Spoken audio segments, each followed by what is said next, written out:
muchas gracias por estar aquí. Yo te conozco de hace 10 minutos, así que eso mola porque pues yo y todos los que vean esto pues te vamos a conocer un poco a la vez. Así que nada, lo primero, ¿quién es Javier? Pues Javier es un señor, ¿ya? Como quien dice, apasionado de la música y de la educación, que emprende un proyecto que se llama Reggae School Madrid, que es una escuela especializada en la música reggae, hace 3 años, y que le apasiona sobre todo la música reggae y la música en general de origen afroamericano, digamos, aunque también me encanta escuchar música de otras culturas, la música india, la música oriental, la música africana, me encanta la música folclore europeo, me gusta muchísimo toda la música y intento aprender de cada una de ellas, intentar coger un poquito el sabor de cada una. Javier es una persona que le gusta los animales, le gusta el deporte, le gusta encontrar a gente, interaccionar, recibir a gente en su casa o en su estudio, como vosotros. Y bueno, es, digamos, un apasionado por la enseñanza. Qué guay. Eso contaba con ello porque aquí estamos por 2 motivos principales. El primero y por el que te conocí es por la Reggae School Madrid, que es un concepto que ahora hablaremos más, que la verdad es que me encantó, tanto por el concepto de la escuela como por la música en la que os especializáis. Y lo segundo, pues para hablar un poco de este tipo de música que yo creo que tanto a mí como a ti, como a mucha gente que nos vea, les encanta. Y yo por mi propia experiencia personal, desde que escucho reggae, he visto que la gente que le gusta el reggae no lo ve solo como un estilo musical, sino como mucho más. Uh-huh. Entonces, vamos a hablar de la escuela, si te parece lo primero. ¿Cómo surgió la Reggae School Madrid? Bueno, Reggae School Madrid nació hace 3 años, en el mes de marzo, en plena pandemia, momentos muy duros, convulsos, de mucho cambio, en el que mi situación laboral cambió. Yo era profesor de música para niños y, digamos, ese tipo de enseñanza online, que era lo que nos obligaba a la pandemia, no podía ser de una manera, digamos, real. Los niños se desconectaban muchísimo y, bueno, mi situación laboral fue cambiando a lo largo que acababa ese curso y en mí ya estaba germinando de antes una idea que era empezar a hacer clases de reggae. Lo que pasa que no lo tenía pensado como si fuera un colectivo, una fundación o un proyecto empresarial, ¿no? A partir de la pandemia me surgió pues un cambio de situación laboral y entonces me lo planteé y vi que había una necesidad, había un hueco, un buen hueco de alumnos o de gente que quería aprender música mediante el reggae. Aquí en Madrid tenemos varios ejemplos, como la Escuela de Blues, la Escuela Creativa, que es más dirigida hacia el jazz, quizá. ¿Y por qué el reggae, no? Es un género que es un género muy underground y que también yo creo que aporta un poco a que sea más completo, que haya a la escena, ¿no? que se llama. Pues nada, cogí valor y me tiré a la piscina. Me hice autónomo y empecé a montar este proyecto desde una imagen visual a empezar a reunir alumnos interesados a nivel nacional e internacional y desde hace 3 años, y este es nuestro tercer curso, porque fue ese final de marzo, ese final de curso, hasta ahora, pues hemos crecido poco a poco, pero de manera segura. Qué guay. Empezaste en marzo como a gestionar en tu cabeza la idea, por así decirlo. ¿Cuándo empezaste, o sea, cuándo dijiste este proyecto ya está listo para arrancar? Pues poco tiempo, porque, digamos, la idea ya se estaba gestionando, lo que necesitaba era una imagen, pues lo que es el logo, lo que es un poco el código de color. Quería que, la intención es proyectar y ofrecer un servicio serio, y divertido a la vez, que sea divertido para los alumnos, que sea dinámico, pero que tenga una base metódica y un contenido de peso para que sea constructivo para el alumno. Entonces todo esto llevaba gestionándose en mi cabeza mucho tiempo, la verdad. Ya pensando hacia atrás, yo había cogido algún había impartido clases a algún alumno de manera particular, muy fan del reggae. Pues puedo comentar, por ejemplo, Vincent, que es un chico canario, estuve enseñándole bajo, a Borja de Atmasatki en Mallorca también le estuve enseñando teclado. Digamos, siempre he tenido un tipo de apartado para enseñar este tipo de género musical. La cuestión de hacer un proyecto empresarial es digamos, más o menos llevable si tú tienes una imagen, un proyecto claro, y luego más adelante si quieres formar pues un equipo, ¿no? Que eso también fue yendo gota a gota a la hora que iban incorporándose alumnos. Yo enseguida diversifiqué a más compañeros del reggae que comentaremos, y realmente es un paso, es más el primer paso de valentía que digas, venga, Reggae School Madrid, ya está. Y este es el nombre, esta es la web, este es el dominio. Esos son los pasos que cuesta más, ¿no? Porque de .com, .es, estás dándole muchas vueltas a eso. Ya cuando tienes eso hecho, tienes digamos una caja, un contenido, un continente, el contenido ya va solo. Porque, digamos, para llenar, tengo la cabeza llena de muchas cosas sí, respecto a esta música, entonces. Al final lo difícil es como establecer el camino. Luego es seguir el camino. Llevará mucho trabajo, obviamente, como cualquier proyecto pequeño que empieza un autónomo en este país, pero que sí te entiendo que lo difícil es eso, establecer el camino. Sí, el comienzo del todo, el primer paso es el más difícil. También es muy difícil cuando pasa un año, quizá. La cuota, hay que decirlo, la cuota de autónomos a partir del segundo año es muy dura afrontarla. Y bueno, a partir de ese momento, que es cuando también el primer subidón, ¿no?, del proyecto se estabiliza. Hay momentos en los que son duros seguir, pero bueno, si pasas ese también y teniendo un buen equipo, que a mí también sobre todo me ayudan mucho mis compañeros, que al principio yo me sentía bastante solo en esto porque estaba solo, me ayuda mi compañera Nerea en poder darle otra vuelta, y cuando tienes un buen equipo que pueda darte otra vista, un punto reflexivo y demás, pues eso te ayuda muchísimo, claro. ¿Cómo ha evolucionado la Reggae School en estos 3 años en cuanto a ese equipo? ¿Empezaste tú solo y cómo estáis a día de hoy? Pues empecé yo solo ahí a remar en el barco, y enseguida se fueron uniendo pues, compañeros míos de batallas en la música y en la educación. Pablo Cano, por ejemplo, que es el profesor de bajo en la Reggae School Madrid, es un bajista muy conocido en la escena del soul y del reggae. Ha colaborado pues, con Emeterians, ha estado en Blue Skunk, ha estado en bastantes grupos, y ahora mismo está formando con JP Bimeni, con un montón de proyectos Silverbacks, bastante punteros del reggae y del soul. Y además es un profesor que hemos trabajado juntos en los mismos espacios educativos pues unos cuantos años, y fue mi primer socio, digamos. Al mes y medio ya contaba con él como profesor, y sobre todo como socio para empezar a urdir planes y proyectos, ¿no? Seguido siguió Javier Martín Boix, profesor de guitarra, al curso siguiente. En septiembre se incorporó.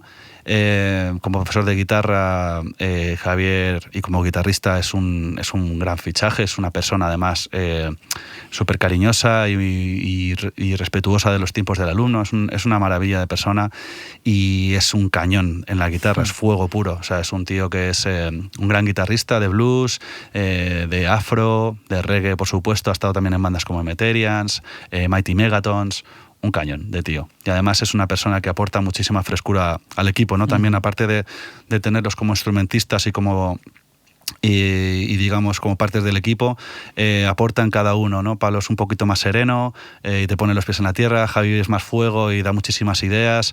Y luego el cuarto tripulante del barco, que es Miguel Valenciano, también una persona que posee bastante serenidad y pies en la tierra para el proyecto, ¿no? Porque Javi, que es como llamó Javier Martín Boix, como le llamamos los amigos, y yo somos un poco más cabezas locas, entonces está bastante equilibrado el equipo en ese aspecto, ¿no?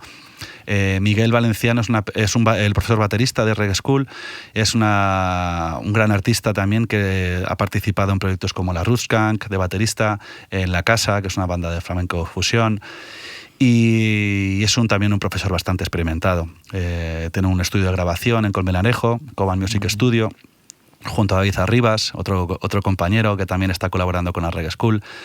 Entre todos, digamos, tenemos un tejido, hemos conseguido un equipo en el que aportamos al grupo de una manera artística, musical y también humana, porque esto también hay que decirlo, que un equipo es muy importante tener un apoyo emocional y psicológico en el que unos flaquean, otros aportan. Entonces, yo muchas veces aporto a nivel de contenido, pero ellos son los que también están remando en el proyecto y es lo que hace que crezca cada vez más.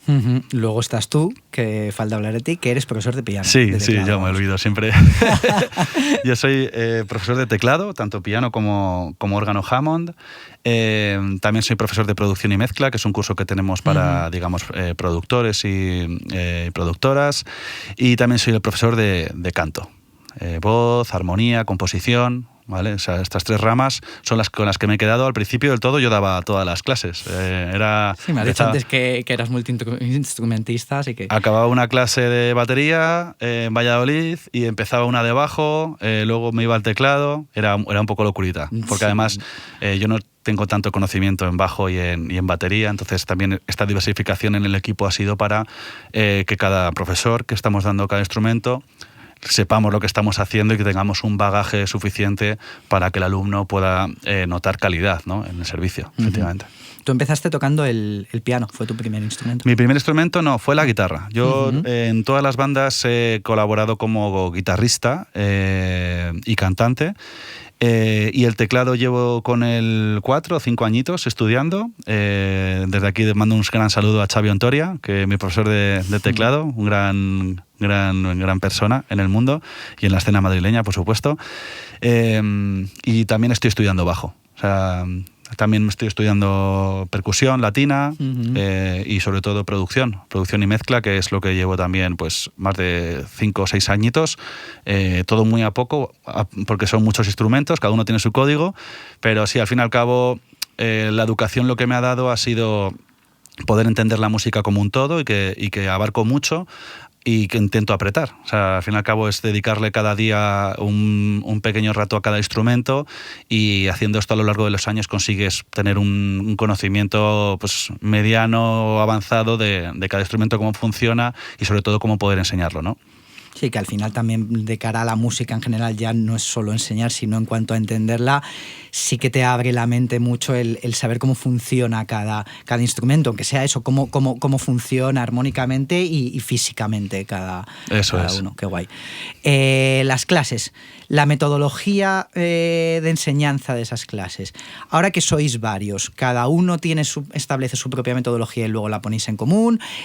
Tú eres el que parte la base de la metodología de todas las ramas y todos los instrumentos que enseñáis. ¿Cómo trabajáis ahí? La metodología la ponemos en común, la pusimos en común, digamos, cada comienzo de curso, digamos. Cada instrumento también tiene un prisma distinto para atacar la música reggae, pero sí que es bastante global. Lo que intentamos y hacemos en Reggae School es enseñar mediante la canción, que es una metodología que se empezó a hacer en la Escuela Nueva a partir del siglo XX y se enfoca un poquito más en practicar canción más que practicar ejercicios de técnica o de solfeo sin mucho sentido de contexto. Tiene sentido porque al fin y al cabo estás haciendo repeticiones y al fin y al cabo eso vas interiorizando, ¿no? Si tú ensayas escalas de do todos los días, la escala de do te va a salir guay. ¿Qué pasa? Si tú estás tocando en una canción, luego esa escala de do, ¿cómo la utilizas, no? También nos enfocamos un poco dentro del contexto, ¿no?, al que se va a enfrentar el alumno. Puede ser una jam, se puede enfrentar a una grabación, cada perfil es individual. Entonces, tenemos un método de enseñanza mediante la canción en la que se aprende la canción y luego de esa canción se extraen elementos teóricos de armonía, de teoría, de rítmica, de estilo, de historia incluso, pero el centro siempre es la canción. El alumno y la canción en el centro y todo lo demás va girando alrededor. También un poco dentro de la curiosidad que tenga el alumno, ¿no? Porque no todos los alumnos quieren aprender armonía, solfeo, aprender a leer partituras, rítmica, ¿no? El alumno quiere aprender acordes y a cantar por encima de una canción, puede hacerlo. Entonces, sobre eso vamos montando un poco el método individualizado a cada alumno, ¿no? Pero sí, sobre todo, tenemos una enseñanza muy global, con la canción en el centro. El uso de la voz es muy importante en cualquier instrumento, sea batería, sea producción. Un productor también tiene que tener por lo menos una especie de educación de oído interno, el poder tararear algo, saber diferenciar un acorde. Entonces, hay muchas asignaturas, digamos, entre comillas, o temas que son transversales que sí que en global quedamos. Oye, es importante hablar de la armonía, del oído interno, educar la rítmica, la canción en el centro. Sí que hay muchos puntos que son transversales y que quedamos en ellos, en las reuniones que tenemos, siempre tenemos un apartado pedagógico, pero realmente cada alumno demanda un servicio distinto. Entonces sí que se hace un método específico para cada alumno, pero luego sí que hay cosas que son de manera global.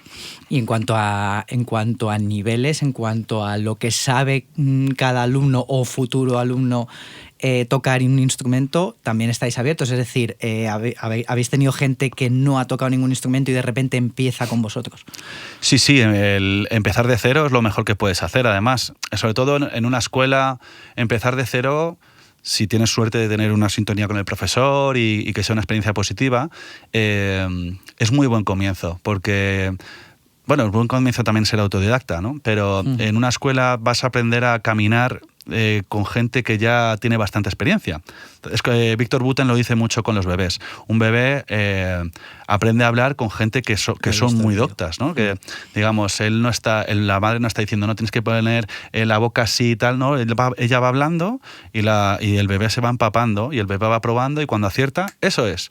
Entonces es importante que quede claro, desde aquí hago un llamamiento a que la gente que empieza de cero no tenga miedo de tocar con gente que lleva más tiempo, porque ni mejor ni peor, es simplemente que están más avanzados y conocen más este código, ¿no? Y esta manera de expresarse. Y es súper rico que una persona que empieza de cero pueda aprender en una escuela, que pueda tocar con gente que ya sabe un montón, porque al fin y al cabo es un idioma más, ¿no? La música. Y la manera de poder aprenderlo es por inmersión. Entonces, si trabajamos desde cero, nos encanta trabajar desde cero, trabajamos nivel medio, trabajamos nivel avanzado para, digamos, un guitarrista que toca blues y toca reggae, pero de repente tiene que enfrentarse a un repertorio, toca blues y toca funk, y tiene que enfrentarse a un repertorio de reggae, o va a grabar con su banda reggae y no lo sabe tocar, no conoce mucho el estilo quizá, pues también podemos perfeccionar y pulir un poquito, ¿no? En un nivel ya avanzado, pues cuáles son los palos que tiene que tocar. Qué bueno.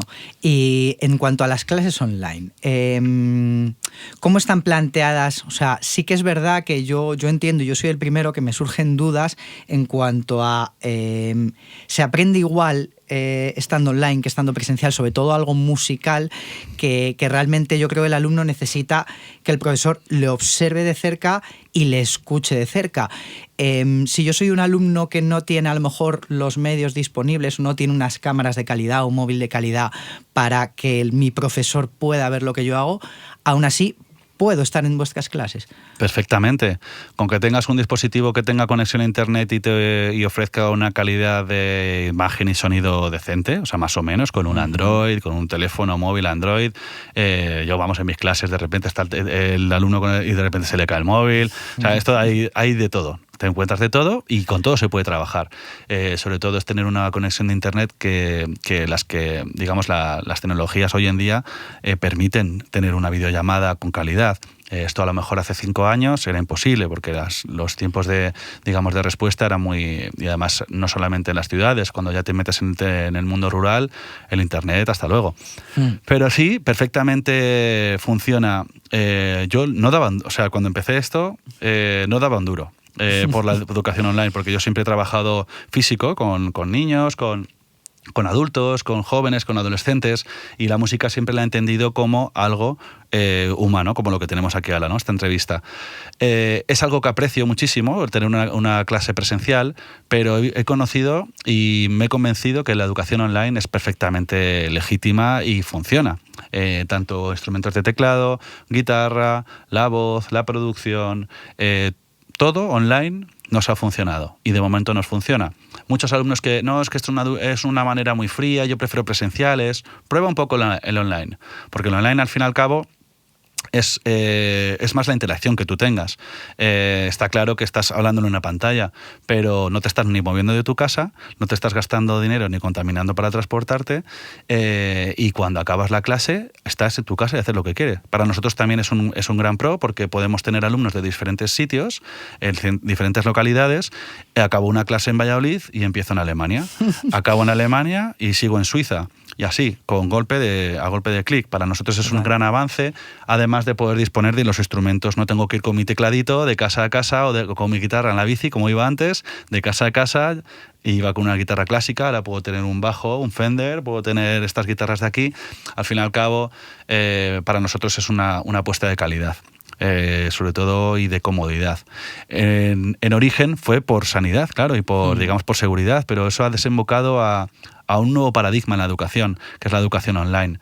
Para población infantil, yo de momento tengo mis dudas, porque lo que le tengo la experiencia es con adolescentes y en adultos, ¿no? Sí que diría que la educación infantil musical tiene que ser algo físico. Eso sí que yo creo que lo defiendo, porque es algo que es físico, que se aprende de grupo, se aprende de una manera distinta, es más vivencial que, digamos, mental. Pero de adolescentes hacia arriba, yo, lo recomiendo muchísimo, que prueben. Nosotros tenemos una sesión gratuita, aprovecho para decirlo, con los profesores para conocernos. Me la apunto para mí también, ¿eh? Vale, genial, sí, invitadísimo. Y bueno, que prueben, porque probar al fin y al cabo es tener una experiencia. Y si eso engancha, pues adelante. Es que es lo que hay ahora. ¿Adolescentes a qué te refieres? ¿Cuál es la edad de tu alumno más, o de vuestro alumno más joven? 15 años. Ole. Tengo un alumno que tiene 15 años, que toca, pues le gusta el reggae, le gusta el rock. Javier Martín Boix tiene alumnos que son bastante jóvenes, de 10 y tantos, 20. Y bueno, esas son las edades realmente en las que tú estás, emancipándote a lo que es lo que te gusta, que yo también es una época en la que yo donde empecé a tener bandas, a tocar de una manera más seria. Esa es la época, ¿no? La época de la universidad, donde empiezas a encontrar el estilo que te gusta, y hay mucha gente, muchos jóvenes que les encanta el reggae, que les encanta el roots, cualquier tipo de reggae, el rocksteady, que les encanta el early dancehall. Entonces vienen a la escuela y dicen: a mí me encanta este tipo de reggae. Pues se les hace lo que hablábamos antes, ¿no? Un método individualizado dentro del subgénero que le guste más. Y desde esas edades hasta alumnos con 50, 60 años, perfectamente también.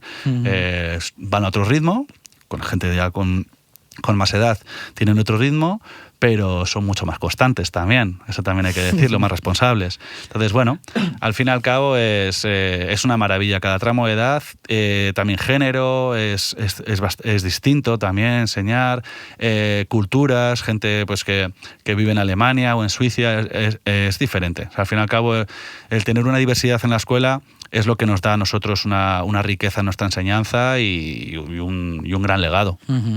Me hablabas de distintos géneros, porque al final, dentro del reggae, digamos, hay muchos subgéneros, incluso géneros anteriores al reggae, que luego el reggae se ha convertido como la insignia de todo ese estilo musical. Pero en cuanto a enseñanza, que te guste el reggae roots, que te guste el dub, que te guste el dancehall, ¿la metodología cambia mucho o la base principal de la pirámide de enseñanza de estos géneros es la misma? Bueno, sí, tiene, digamos, cimientos fundamentales, como puede ser el blues, por ejemplo, que es el abuelo del reggae, el abuelo que vino de Estados Unidos, que es la música que escuchaban ellos por la radio, el blues y todos sus derivados, el rhythm and blues, el jazz de la costa este, el de Nueva Orleans. Tiene elementos, otro cimiento del reggae, digamos, que es común, es la música afrocaribeña, con todo el compendio de claves, de percusión menor.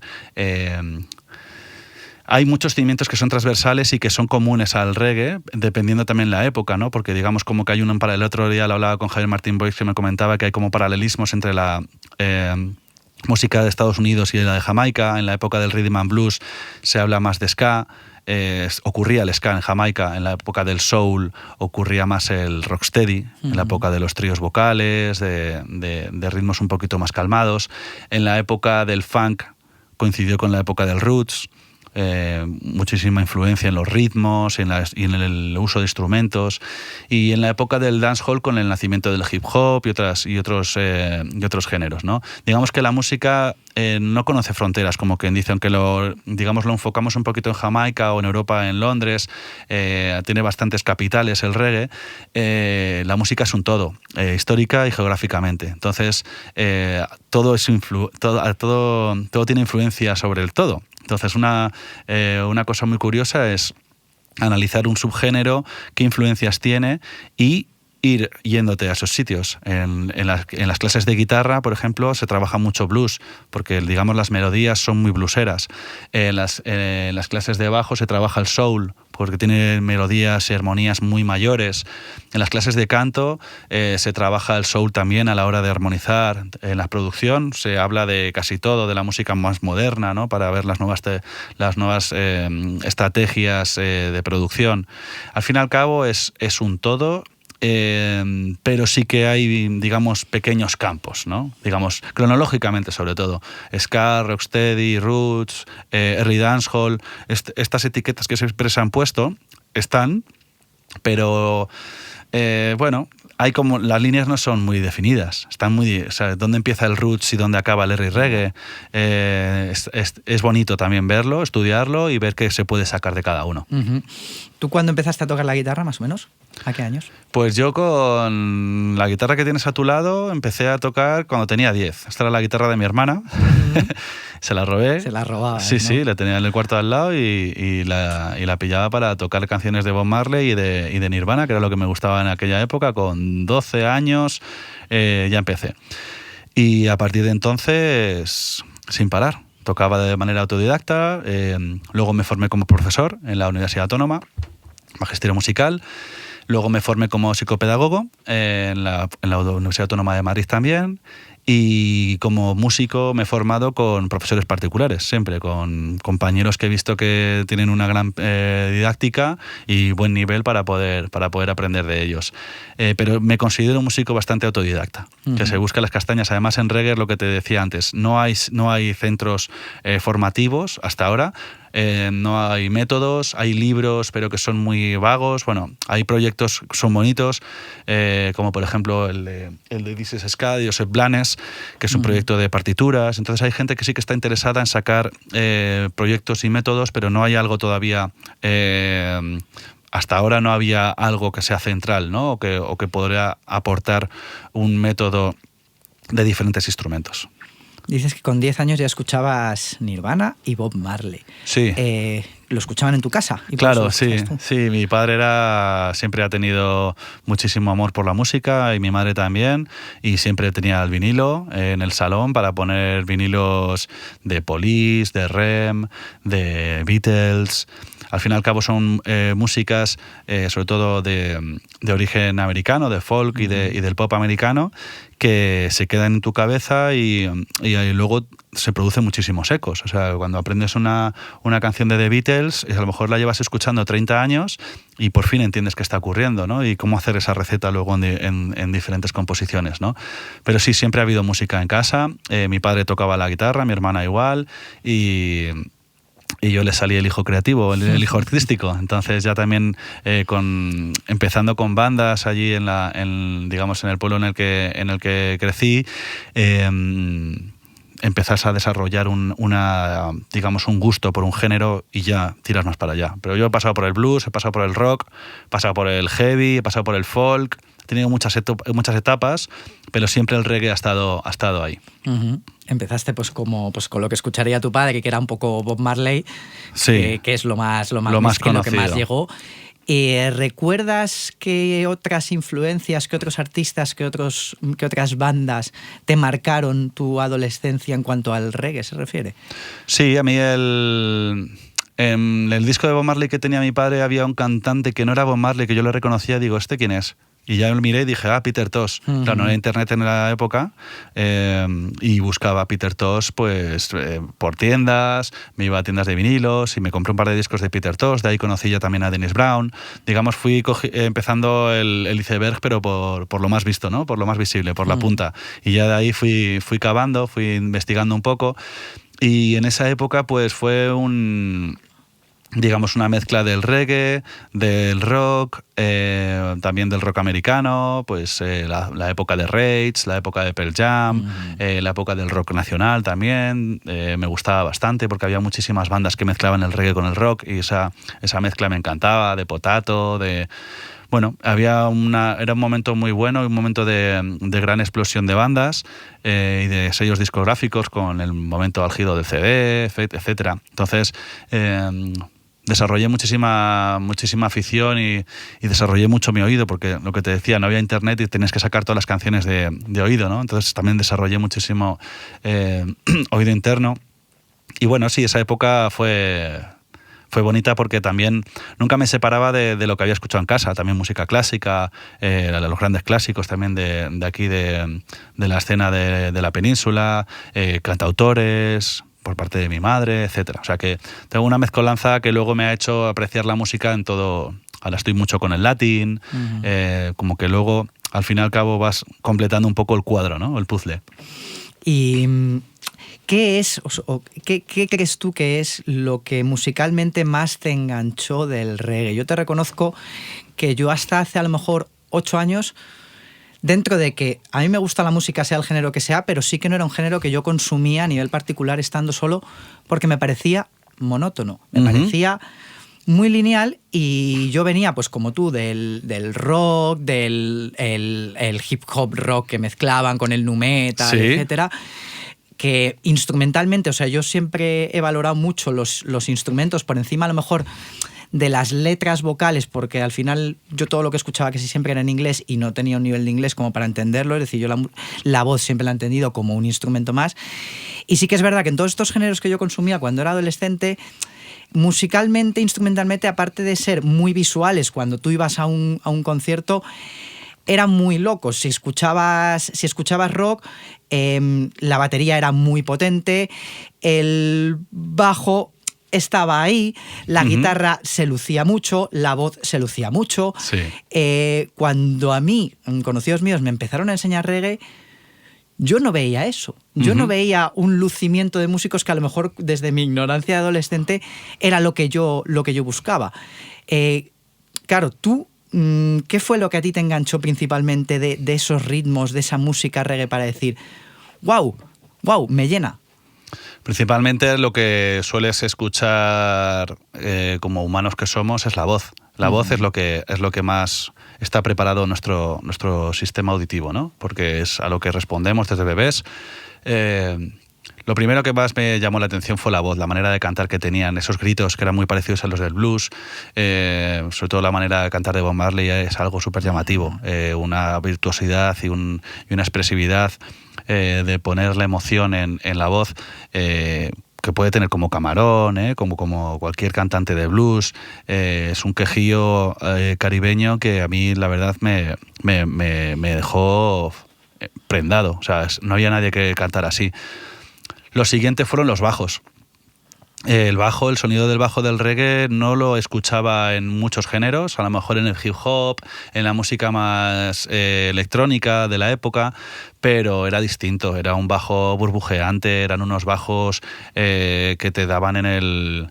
Yo me acuerdo de poner el volumen a tope y sentir el bajo en el pecho, decir, wow, ¿esto cómo lo hacen? ¿No? Que estaba escuchando a lo mejor con 14 años a un señor que se llama Family Man, Aston Barrett, todavía en vida, el bajista de Bob Marley, y es una persona que es una figura del siglo XX del instrumento de las 4 cuerdas. Al fin y al cabo, esos 2 elementos fueron los que me atraparon. Luego vino todo lo demás, los coros, las armonías vocales, esos coros llorantes o de quejido, ¿no?, que tiene el reggae. El ritmo también me llama muchísimo la atención, el sonido de las baterías. Y luego, sí, las guitarras, los elementos rítmicos armónicos que, digamos, van acompañando, pero eso, digamos, es lo que menos me llamó la atención, aunque sí que genera un baile, pero sobre todo son esos dos. La voz y el bajo fue lo que me dejó patitieso. Sí que es verdad que que cuando te paras a escuchar reggae de verdad, no analizarlo en un punto de vista técnico, porque yo, por ejemplo, a nivel personal no tengo esos conocimientos, pero sí analizar lo que está haciendo cada instrumento. Teniendo el reggae de fondo te puede parecer una música muy monótona, pero cuando ya empiezas a ver lo que hace cada instrumento, no hay 10 segundos que estén haciendo lo mismo ninguno de ellos. Es increíble. Sí, lo que decías antes, la monotonidad del reggae, yo creo que para mucha gente que una música sea monótona es digamos una desventaja o un pero, ¿no? Esto es todo el rato lo mismo, me aburro. Al fin y al cabo, la vida es un poco ciclos, ese tipo, ¿no? Los días ocurren y a lo mejor haces algo diferente, pero es muy rutinario, ¿no? El baile, cuando tú bailas, no estás bailando y haciendo pasos diferentes todo el rato, ¿no? Estás bailando y estás a lo mejor teniendo digamos, funcionamos por ciclos, al fin y al cabo.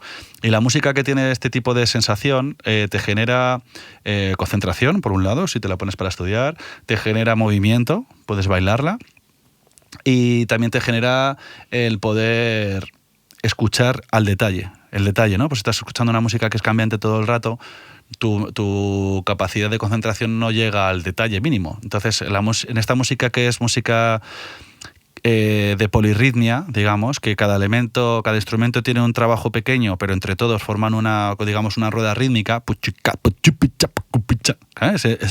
ese elemento, tú te puedes fijar que las guitarras hacen chacat, chacat, pero el bajo a lo mejor está haciendo tun, tun, tun, tun, tun, tun, tun, y la batería está haciendo algo simple todo, ¿no? Pero cada uno está encajando rítmica y armónica y melódicamente para complementar una rueda, digamos, o una polirritmia, ¿no? Que sea en la música caribeña ocurre en el son, ocurre en la salsa, cada uno tiene un pequeño patrón más rítmico que armónico y melódico, y eso hace lo que es toda la banda. Luego las voces, digamos, también tienen su capa, digamos, porque yo la música muchas veces la veo como capa, por capas. La voz sí que tiene otro elemento, ¿no? Pero sí que tiene ese... Y como instrumentista, y como, digamos, a la hora de aprender un instrumento, es fácil, porque no te tienes que aprender el solo de Hotel California, que son 3 minutos de solo, y puedes estar un año aprendiéndolo. Yo he estado un año enseñándose solo. Sin embargo, aquí, con que aprendas a hacer un chaca, que también lleva su tiempo, o aprendas a hacer un chop, que puedes hacer un... Tú aprendes a hacer esto y ya te puedes desenvolver en una banda, ¿vale?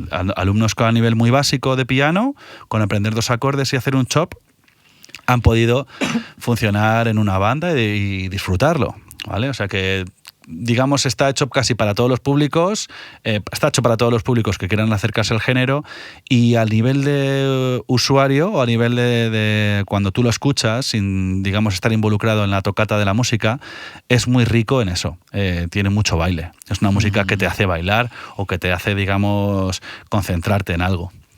Total. Además, fíjate que te voy a comentar algo que llevo muchos años con ello en la cabeza, pero nunca se lo comento a nadie, ya que me hablas del baile del reggae.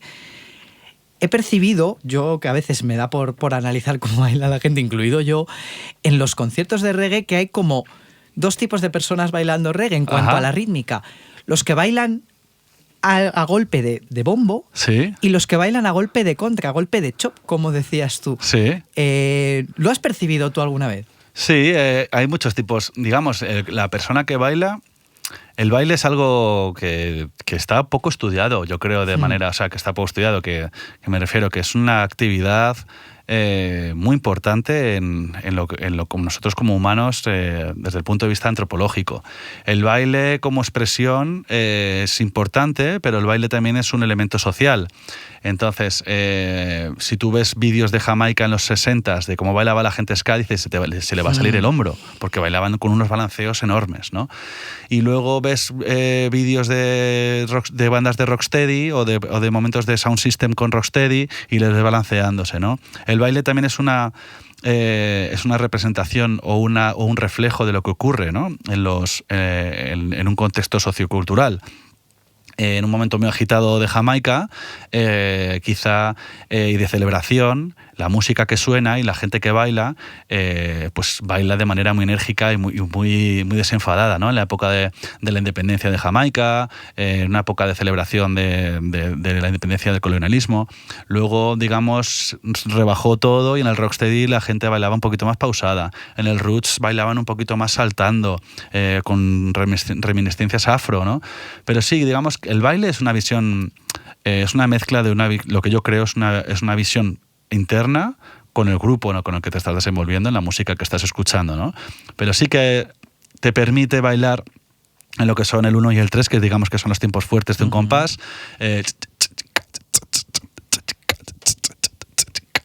O puedes bailar con el chop. Con la contra. ¿Qué es lo que me pasa a mí? Claro. Yo muevo el cuello con la contra. Y a veces digo, ¿voy desincronizado? No, estoy sintiendo dentro el chop en este momento. No estoy sintiendo, incluso que yo como batería, no estoy sintiendo el bombo clap. Estoy sintiendo el chop. Luego escuchas a lo mejor grupos que hacen producciones más modernas, como puede ser Lenterloop, que tiene unos bombo clap que son apoteósicos y súper brutos. Y ahí, claro, ahí es que o te mueves con el bombo clap o es que no estás sintiendo nada. Pero sí que es verdad que a lo mejor cuando escucho reggae roots, esa contra de la guitarrita, esos chops del piano, son los que a mí me hacen moverme más. Entonces me resulta curioso porque sí que cada uno de manera natural siente el ritmo reggae de una manera. A mí me enganchó la contra del reggae. Fíjate. Sí, aquí además, en el lugar donde estamos, en España, también hay sus sitios que se baila más y se baila menos. O sea, no es como para generalizar, pero si te vas un poco más al norte, la gente baila menos. O sea, yo he estado en conciertos y la gente estaba quieta, así mirándote, a lo mejor moviendo un poco la cabeza.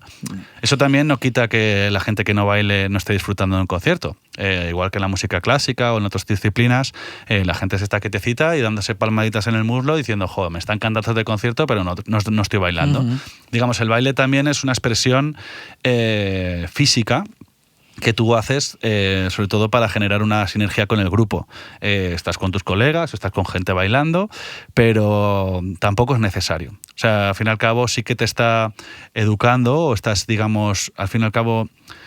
yo a muchos bateristas, a muchos alumnos que tocan la batería les pregunto, ¿no? ¿A ti te gusta bailar? Porque, digamos, es una manera en la que tú te relacionas con la música de manera física y con el movimiento. Entonces yo a muchísima gente que estudia percusión y batería les digo que bailen, que se muevan, que cuando escuchen música fomenten ese espíritu más de movimiento que tienes con la relación con la música, ¿no? Al igual que a los cantantes y que trabajan con melodía, instrumentos solistas, les digo que dibujen mucho o que utilicen, digamos, las líneas para estimularse, ¿no? Digamos que también en ese aspecto es un todo la música. Entonces el baile es uno de los grandes pilares de lo que es una formación musical. Yo estudié baile en la facultad y lo trabajo muchísimo con la población infantil, con niños y niñas. Es fundamental el baile para entender la música, porque ahí es cuando lo sientes. Cuando aprendes a lo que diferenciar lo que es un pulso, a cómo se divide, a cómo se baila, a parar, a controlar el cuerpo, a controlar el espacio en el que estás, a controlar tu equilibrio. Tiene muchísimos componentes que se utilizan en la educación musical a nivel temprano, y a nivel de estimulación, pero luego, digamos, en edades más adultas es mucho más complejo que eso, ¿no? Porque al fin y al cabo estás bailando con tus amigos o estás bailando con la gente de una sala o de un baile y lo que está ocurriendo ahí, incluso con gente que no conoces, es algo único y es algo en lo que estáis colaborando todos y todas. Es como es un movimiento común, ¿no? En el centro está la música y el baile alrededor, aportando a esa música. Una música sin baile se concibe, pero con el baile, digamos, se eleva. Y encima de un escenario, yo creo que fluye más y tu energía se multiplica y das el extra. A lo mejor cuando ves a la gente de abajo bailar, como decías tú, sí que puedes estar sentado, incluso puedes estar con los ojos cerrados o observando el infinito y sintiendo la música igual o más que una persona que está bailando desenfrenado. Pero yo creo que estando arriba de un escenario sí que es verdad que es más fácil quizás conectar con el público cuando ves que el público se mueve, ¿no? Sí, efectivamente. sobre todo cuando la gente aplaude. Que ha habido conciertos que no aplauden y dices, esto ya es una manera de Pero disfrutar. Que no aplauden al final de un tema, me dices. Que es una manera de disfrutar el concierto diferente. Sí, digamos, en alguna tocata que estás tocando en un restaurante, por ejemplo, y la gente está a su rollo o está con las gambas en la mano y si aplaude, pues salpican a la gente. Pero bueno, digamos que son contextos distintos. Sí, hay muchísimas maneras de disfrutar la música, es lo bonito que hace, ¿no? Y de ver la música. Entonces, como que todos esos prismas y el poder hablar en momentos, por ejemplo, como este, hace que la música pues se complemente, ¿no? Y digamos, es mucho más rica. Cada uno tiene su cuadro y el mostrárselo va a hacer que tú pintes luego diferentes, cómo funcionamos, ¿no? Es una maravilla. Vale, me gustaría hablar, Javi, un poco así por encima de las claves de cada instrumento en cuanto a la música reggae se refiere y luego, si te parece, me gustaría hablar también un poco de la escena musical reggae, tanto internacional como nacional, vale, actualmente. En cuanto a instrumentos, ¿vale? Vamos a enfocarlo como la transición de venir de tocar rock o escuchar rock, blues, funk a tocar reggae. Uh-huh.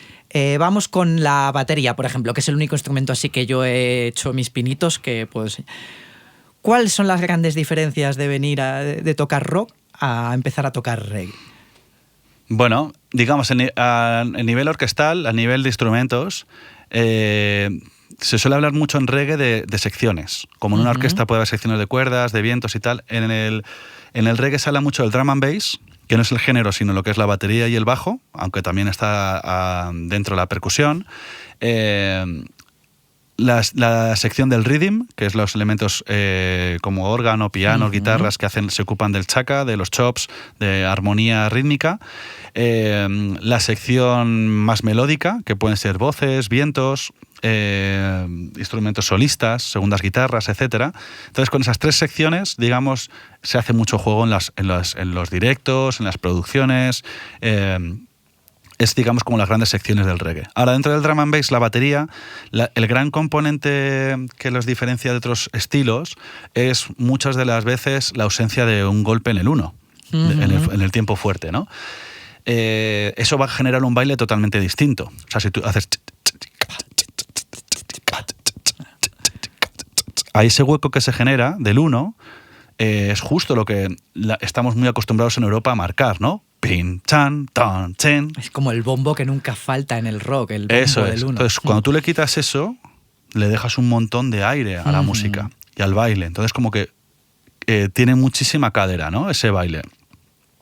En la batería principalmente es lo que más, en el palo del one drop, lo vas a ver, lo que es el bombo y la caja a la vez, en el tiempo 3, lo vas a ver. Luego en otros estilos tipo más early dancehall, con bombo caja, ahí sí que se acentúan el 1 o el stepper que tiene el bombo a negras, punchi, punchi, cachi, punchi, punchi, punchi, ca. Ahí sí que tenemos todos los tiempos completos, ¿no? Pero sí que es importante remarcar que la esencia pura del reggae es ese ritmo, el one drop. Porque de ahí venía el rocksteady y en ese palo, digamos, en ese patrón rítmico, se han desarrollado la mayoría de las producciones del reggae, un amplio porcentaje. Luego el stepper y el early dancehall ha tenido también su florecimiento, pero el one drop, digamos, es el más reconocible a este estilo. En cuanto al sonido, las baterías de reggae, hay varias sonidos o tímbricas de la batería. Puede ser una batería más ochentera, tipo slide, en la que suena muy grande la batería, porque está muy comprimida, las afinaciones son distintas, a una batería un poquito más, digamos, más añeja, como la de, como la de Carlton Barrett, el baterista de Bob Marley. Tiene afinaciones un poco más altas. Y, digamos, piezas de batería más de metal, la caja es de metal, la que utilizaba, la afinación muy apretada de la caja, eso se va por el can, ese redoble súper característico de Carlton. Y, digamos, la sonoridad de esas baterías más añejas, digamos, son más pequeñitas, están un poquito más atrás en la mezcla, ¿no? Un sonido bastante característico. Eso en cuanto a la batería. Me gusta mucho el Charles, por ejemplo, de la batería. Ajá. A mí cuando hice esa transición, yo que es de la única que te puedo hablar en batería, del rock al reggae, lo que más me costaba, pero lo que más quería aprender era también ese acento que das en la contra, en el 1,5, en el 2,5 del Charles. Sí. Que es al final lo que me hacía un poco crujir la cabeza de... Yo venía acostumbrado a acentuar los golpes que yo acompañaba con el bombo y la caja. Yo acentuaba en el Charles el 1, el 3 y los acompañaba con el bombo y con la caja. Sí. Aquí era como acentuar el contrarritmo. Me crujía la cabeza, pero claro, una vez que lo sientes, una vez que por primera vez te sientas una batería y logras dar el bombo y caja en el 3 y acentuar en las contras el Charles... Buah, sí. Es único. Es único. Sí, al fin y al cabo tiene una influencia muy clara de otros estilos. O sea, el rock sí que viene de una tradición digamos, sí que como que son primos, pero son primos bastante lejanos. Tienen, digamos, su analogía. Pero el reggae se ha especializado en sonar quizá más bajito, aunque luego las producciones están más cerca de la batería, pero yo he visto muchísimos bateristas de reggae, sobre todo la parte del hi-hat, tocarla muy bajito para que suene bastante fino, sí. Y luego las cajas ahí sí que apretarle un poquito, ¿no? En esas cajas o en el bombo incluso en algún momento. De todas maneras, hay mucha variedad. Dependiendo del baterista, vas a ver que hay bateristas que son mucho más explosivos, Carlton Santa Davis, a bateristas que son que cogen las baquetas con 2 dedos. Sly, por ejemplo, Sly Dunbar es una persona que toca súper bajito y muy controlado, pero luego tiene unos ghost notes que son brutales. Super funkies, yeah. Claro, o sea que al fin y al cabo luego eso en producción la pones delante y esa batería te suena igual grande, ¿no? En rock sí que he visto que en la tónica general, comparándolo un poco, si mejor ni peor, es darle unas buenas joyas a la batería y romper baquetas. También es lo que engancha a muchos chavales cuando van a ver o escuchan. El desfogue, rock, ¿no? Exacto. Digamos, el reggae en este aspecto se parece un poquito más al jazz o digamos a la música más orquestal sin amplificar, donde los bateristas tienen que tocar un poco más suave porque los demás instrumentos no están amplificados tanto. Entonces tienes que tocar un poquito más suave, ¿no? Total. Bueno, esa es la batería. Guay, vale, vamos por la sección rhythm, como hablábamos. Teclado y guitarra, básicamente. Si quieres hablamos un poco juntos de la sección rhythm. Bueno, nos falta el bajo. Vamos a hablar del bajo, que a mí personalmente lo que me enganchó del bajo es que yo venía de no escuchar bajo, es decir, yo venía del rock y no le prestaba atención al bajo. Si me lo quitaban... Decía, el cable no está sonando bien, hay un cable desconectado, ¿qué pasa? Pero cuando estaba el bajo no le prestaba mucha atención. También es verdad, corrígeme si me equivoco, en las muchas mezclas de rock también el bajo está en un plano un poco a lo mejor más apartado que en otros géneros. Y fue una de las cosas que más me flipó cuando empecé a entender el reggae, de cómo juega el bajo, qué bien se lo está pasando el bajista. Probablemente yo le veía y es el que más está gozando de todos. Y el que menos, eso es lo que tú justo dices, es lo que menos la atención llama, pero sí que está, digamos, teniendo ahí un trabajo muy importante y con mucha responsabilidad dentro del reggae, porque yo el bajo lo veo como el pegamento que aglutina todo. Porque cuando se quita el bajo de una banda que está tocando, como que de repente los elementos suenan por cada uno por su lado, y lo que es el grave, el subgrave del bajo, que en este género es tan presente, es como una salsa donde se aglutina toda la rítmica y la armonía. El bajo en reggae es característico, comparándolo con el bajo del rock, en el que normalmente se toca con dedos, no con púa, entonces eso ya te va a marcar unas frecuencias un poco más graves y un ataque más redondeado. Los tipos de bajo que han solido usarse es como este Fender Jazz Bass de 4 cuerdas, aunque también encuentras bajos de 5 y bajos que son sin cuerpo, que son muy míticos en reggae, que son los Hofner, que son bajos activos, que son un poquito más hinchados, más presentes. El tipo de tocata también es muy variada, como la batería ocurría. Digamos, tienes el estilo más burbujeante y más trance de Family Man, con líneas muy cantables, a un bajo más en loop y de frases cortas como el de Robbie Shakespeare, por ejemplo, gran bajista. Y luego tienes Flava Hall, tienes un montón de bajistas que son grandes piezas de este instrumento en el reggae, que es uno de los más importantes en la orquestación de una banda de reggae. Siempre vas a poder prescindir de guitarras si tienes teclados, de teclados si tienes guitarras, pero el bajo tiene que estar ahí, en cualquiera de su tipo, pero siempre va a tener que estar un bajo ahí, bien apretadito, bien presente, para que aglutine todo, ¿no? a mí me da la sensación que el bajista de reggae también en los directos, dentro de no salirse de la armonía y el tempo en el que está el tema, improvisa mucho. ¿Es correcto o no? Sí, digamos, tú tienes una línea, pu, pu, pu, pu, pu, pu, pu, pu, pu, pu, pu, pu, pu, pu, pu. A lo mejor esta es tu línea, toda la canción, ¿vale? Pues pu, pu, pu, pu, pu, pi, pi, pi, pi, pu, pu, pu, pu, pu, pu, pu, pu, pu. Pequeñas variaciones puedes hacer, digamos, porque la repetición con variación es algo que tu cabeza cuando lo escucha casi no se da cuenta, pero dice, uy, qué rico, ¿no? Qué riqueza coge la canción. Improvisan hasta ese punto, ¿vale? No vas a ver solos de bajo en una banda de reggae, lo más seguro, si no es un tipo así más groundation o algo más tipo jazz.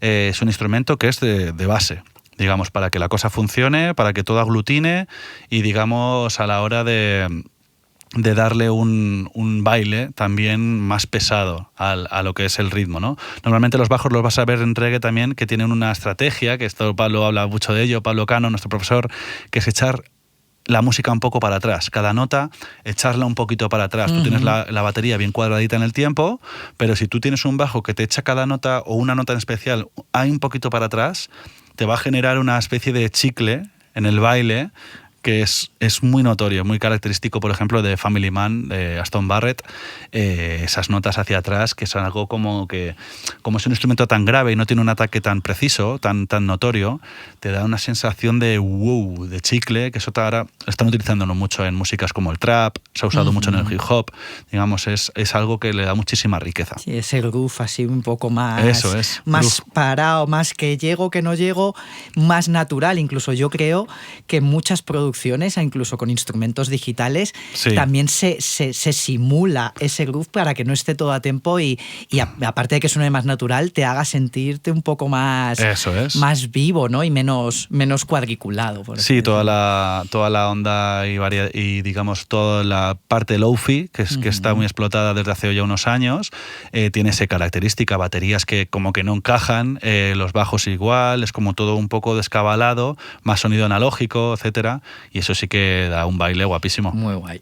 Vale, tenemos sección Drum and Bass, ¿sí? Que hemos hablado de ella. Vamos a la sección Rhythm. El Rhythm, pues teniendo órgano, piano y guitarras rítmicas, cada uno en su elemento. Vamos a tener un órgano que va a hacer upaku, uau, uau, un piano que va a hacer clean, clean, y una guitarra que va a hacer chiquet, chiquet, chiquet. Entonces, cada uno, digamos, tiene su papel a nivel de frecuencias. El órgano va a trabajar más en las frecuencias graves, el piano va a trabajar más en las frecuencias medias y la guitarra va a tener sus frecuencias agudas. Esto, digamos, de una manera muy general, porque siempre luego hay excepciones y bandas o producciones que son distintas, ¿no? Pero eso es como un todo. Y vas a ver teclistas que tocan el Hammond, el órgano y el piano a la vez. Vas a ver guitarristas que están haciendo la rítmica y de repente hacen una frase de, por ejemplo, Habibi hace mucho esto, hace una rítmica y está tocando luego una frase melódica. A lo mejor cuando es el único guitarrista de la banda. Efectivamente, claro. Sí, ahí tienes que diversificar. En principio son los que llevan el peso armónico, entonces es muy importante tenerlos presentes a la hora luego de aportar también aportar en esa base para los cantantes, porque siempre tiene que haber, o casi siempre tiene que haber una referencia armónica para que el cantante pueda desenvolver su oído a nivel melódico, ¿no? Te marca una tonalidad, una armonía, etcétera. Luego las variaciones que hay armónicas o en el reggae, las hay de todo tipo, las hay muy simples, canciones de 1 o 2 acordes, canciones de 2 acordes con 3 partes, estribillo, estrofa, y luego las hay con muchísima variedad. Hay temas de Abyssinians, temas de Gladiators, que tienen muchísimos acordes. O sea que tampoco se entiende como una música que sea muy simple armónicamente, porque hay cosas, y yo en clase, sobre todo de teclas, trabajo temas armónicos muy complejos. Natural Collie, Contradictions in Life de Joe Hicks, son temas armónicos muy complejos. Todo la parte de Londres, de Inglaterra, trabajaron muchísimo las armonías complejas.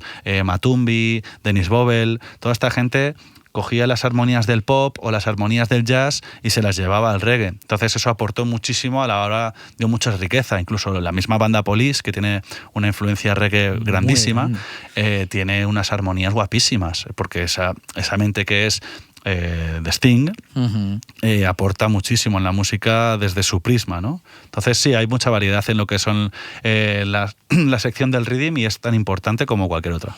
Y se puede, o sea, se concibe y las habrá bandas de rhythm con un solo instrumento rhythm, es decir, sí. se puede mantener una banda, vamos más allá, se puede mantener una banda con un guitarrista rhythm o un teclista rhythm que no tiene un nivel técnico suficiente como para hacer simultáneamente rhythm más solo? Perfectamente. Sí, con que tú aportes tu acorde en el momento claro, puedes hacer una banda de reggae con 4 personas: bajo, batería, guitarra y voz, o con 3, que la guitarra cante. Con esos 3 elementos vas a tener lo más minimal dentro de una banda. Luego ya puedes ampliar hasta 15 personas, 2 guitarras, vientos, coros, percusionistas, ¿vale? Puedes ampliar muchísimo. Pero lo más mínimo, lo esencial sería eso. Bajo, batería y bajo, guitarra, cantando. ¿Vale? Luego ya podemos diversificar, ampliar y tal. Pero sí, respondiendo a la pregunta, con una persona teniendo un teclas o tocando una guitarra, perfectamente la banda camina. Mola. Vale, y ahora faltarían pues los solistas, que pueden ser tantos como instrumentos existen, voces, básicamente. Las voces es algo que... Hay mucha música instrumental de reggae, claro, pero siempre va a haber un componente muy importante de voces, porque es por un lado, la tradición que tiene con respecto al soul, al rhythm and blues, al funk, es importante, es una voz muy vocal. Luego, por otro lado, las letras que conlleva, que son, digamos, por un lado, temáticas de justicia social, temáticas de amor, temáticas religiosas, temáticas de amor a la marihuana, temáticas... Hay de todo. Entonces, la voz es súper importante, sobre todo porque es la voz de un pueblo, al fin y al cabo. Es una música que no deja de ser música de raíz, llevada a las ciudades de Jamaica, y la gente necesitaba expresar su sentimiento, ¿no? En ese momento. La manera de cantar es muy bluesera. Al fin y al cabo es muy bluesera. Tiene un gran porcentaje de blues. Tiene un gran porcentaje también de soul a la hora de ejecutar las armonías.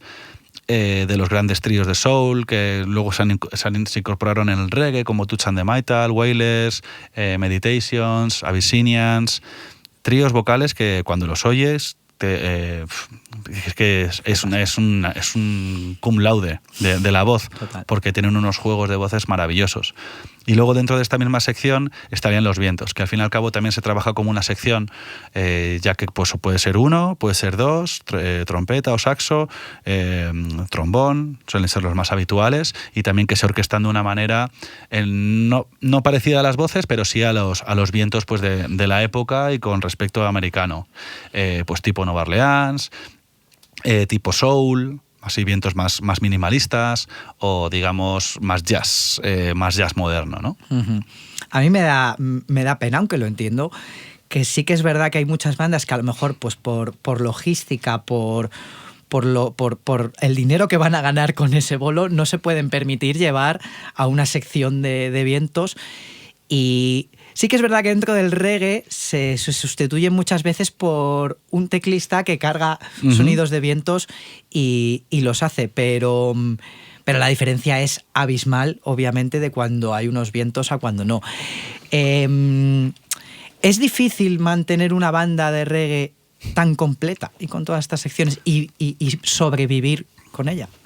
Muchísimo. El tener un proyecto común entre varias personas, ya a partir de 2 ya es complejo, y que funcione y que es complicado, pero es muy bonito y digamos tiene un fondo que es el amor por ese tipo de música, ¿no? Es complicado, sobre todo en un contexto en el que no hay muchas salas, en las que las salas te hacen pagar por tocar, que es lo que ocurre hoy en día, que lo llaman alquiler de la sala, pero claro, no es alquiler de la sala, estoy pagando para tocar. Tienen que pagar empleados, etcétera. Bueno, no me quiero meter en jardines, pero esto antes no pasaba. Cuando tú tocabas en una sala, te decían, vale, hacías un acuerdo con las salas y tú tocabas sin pagar. Recibías más o menos, pero tú tocabas sin pagar. Hay un contexto también de la industria discográfica complejo, en el que el CD ya ha muerto, está ya ahí medio en coma, está volviendo el vinilo, como siempre vuelve el vinilo, el vinilo está ahí, pero hay muchísimo tráfico en el mundo virtual y hay pues empresas como Spotify que hacen que cuelgues tu música y el beneficio es mínimo. Yeah. Entonces, es un contexto complicado para tener una banda, sobre todo en el plano económico, que es lo que estabas tú comentando. A nivel humano, social, de tener un grupo de colegas y tocar, eso es una maravilla, porque a lo mejor tú tienes tu trabajo, pero luego tocas con tus colegas en tal banda y puedes hacerlo. ¿Qué pasa? Que para dedicarte a ser músico en este país es una tarea... Y no es por ser llorero, es que es muy difícil, comparado con otros países como Francia, que está aquí al lado, en el que los músicos tienen un derecho a paro, los músicos tienen una regularización de sus contratos con las salas, hay exposiciones, hay música en las calles, no se penaliza la música en la calle. Entonces, digamos, el contexto que tenemos en este país es muy jodido, siendo claro. Yeah. Para poder ganarte la vida como músico tienes que ser o muy bueno o dejarte explotar bastante. Y la combinación de las dos tampoco es descartable. Ya. O sea Incluso una tercera que entra, que es tener 10 bandas. Efectivamente, luego al fin y al cabo acabas pluriempleado y no apretando ninguna. Es una situación muy compleja que hemos sufrido todos y que sufrimos. Han cerrado muchas bandas, la pandemia ha sido muy negativa para el gremio, no se han dado ayudas a los músicos ni a los técnicos. Vamos, hablo de músicos, pero aquí estamos técnicos de sonido, de luces, promotores, managers.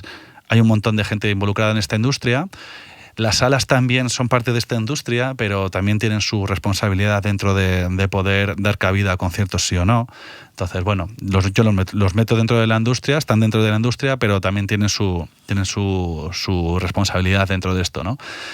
Y bueno, hay sociedades generales de autores que están también en sus... O sea, como que hay un mejunje que es complicado. Entonces, yo personalmente salí de ese mundo diciendo, me quiero dedicar a la educación, porque veo que es un gremio que me va a dar más satisfacciones. O sea, tocar, nosotros tenemos la Jam, por ejemplo, la Jam Session que solemos hacer con Reggae School, ella, porfa. que está súper bien, pero no es algo con lo que es una actividad extra. O sea, como actividad extra o paralela en tu vida, genial. Tener un concierto una vez cada 2 meses, muy bien. Vivir de eso es muy complicado. Es muy complicado, muy complejo, y no hay un sindicato de músicos que, digamos, que sea a nivel nacional, que se organice, que reivindique sus derechos. No se atiende.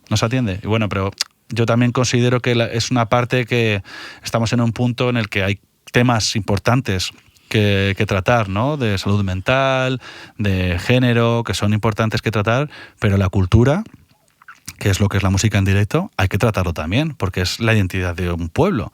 Es lo que te está curando también de no deprimirte y o irte a ser ermitaño en una cueva. La cultura hay que cuidarla y hay que cuidarla entre todos y desde la administración, claro. Entonces, es importante. Y al final yo soy partidario de que la música gusta, o los distintos géneros musicales gustan a base de un poco de repetición. Es decir, a mí me pones un género desconocido para mí y el primer día o me encanta o me cuesta, pero a base de repetición me acaba gustando si me gusta la música en general.